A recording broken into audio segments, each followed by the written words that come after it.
અધ્યાત્મ એટલે એ શબ્દ અધિ આત્મા એવી રીતે છે.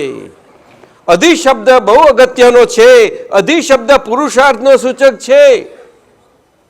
શરીર છે, શરીર સાથેનું જીવન આપણું ભારતીયોનું પુરુષાર્થ સાથેનું એ અધિ શબ્દ ત્યાં છે. પરંતુ આપણે શરીર સાથે છીએ, પરંતુ શરીર છે એવું માનીને ચાલીએ છીએ, જીવીએ છીએ. એટલા માટે એ અધિ શબ્દ આપણે શરીરમાં એનો ધ્યાસ થઈ જાય છે, એનું ધ્યાનથી જીવાય છે, એટલે અધિયાસ થઈ જાય છે. એમ જીવાતા જીવાતા એ શરીરથી જીવાનો અભ્યાસ પડી જાય ને અધ્યાસ સ્વરૂપ થઈ જાય છે. એટલે અભ્યાસ એ જ અધ્યાસમાં પરિણમે છે એમ કહેવા માંગીએ છીએ અમે.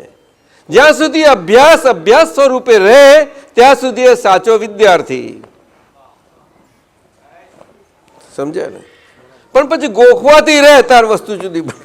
એ તો આ શીખવાડે છે એવું ને. અભ્યાસ અભ્યાસ એટલે જે છીએ તે પ્રમાણે તે રહ્યા કરવું.